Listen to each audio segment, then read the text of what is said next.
പതിവ് പോലെ നേരമൊക്കെ വെളുത്തു. സമയം ഏകദേശം 8 മണിയായിട്ടുണ്ട്. അങ്ങനെ ജനൽ തുറന്ന് പുറത്തേക്ക് നോക്കുമ്പോൾ നല്ല ചൂട് അനുഭവപ്പെടുന്നുണ്ട്.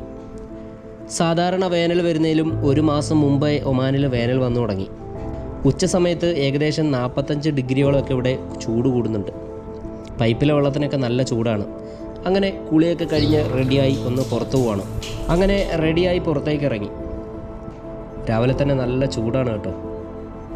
ഇനി ഞാൻ ആൽബിയുടെ കൂടെയാണ് പുറത്തു പോകുന്നത്. ആൽബി കമ്പനിയിൽ നിന്നും റിസൈൻ ചെയ്യുകയാണ്. അപ്പോൾ അതിൻ്റെ കുറച്ച് ഹാൻഡ് ഓവറിങ് കാര്യങ്ങളൊക്കെ നടന്നുകൊണ്ടിരിക്കുകയാണ്. അങ്ങനെ ഞങ്ങൾ രണ്ടും കൂടെ യാത്ര തുടർന്നു. ഇട്ടിയിലേക്കാണ് നമ്മളിന്ന് പോകുന്നത്.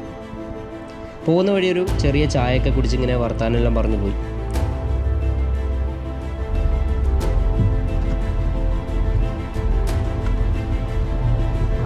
ഓരോ പ്രവാസിയും രാവിലെ എഴുന്നേൽക്കുന്നത് തന്നെ ഓരോ പ്രതീക്ഷയിലാണ്. പ്രതീക്ഷയാണല്ലോ പ്രവാസികളെ മുമ്പോട്ട് നയിക്കുന്നത്. എല്ലാ പ്രവാസി സുഹൃത്തുക്കളുടെയും നല്ല നല്ല പ്രതീക്ഷകൾ നിറവേറാൻ വേണ്ടി എല്ലാവരും പ്രാർത്ഥിക്കുക. അപ്പോൾ വീഡിയോ ഇഷ്ടപ്പെട്ടാൽ ഫോളോ ചെയ്യാൻ മറക്കല്ലേ.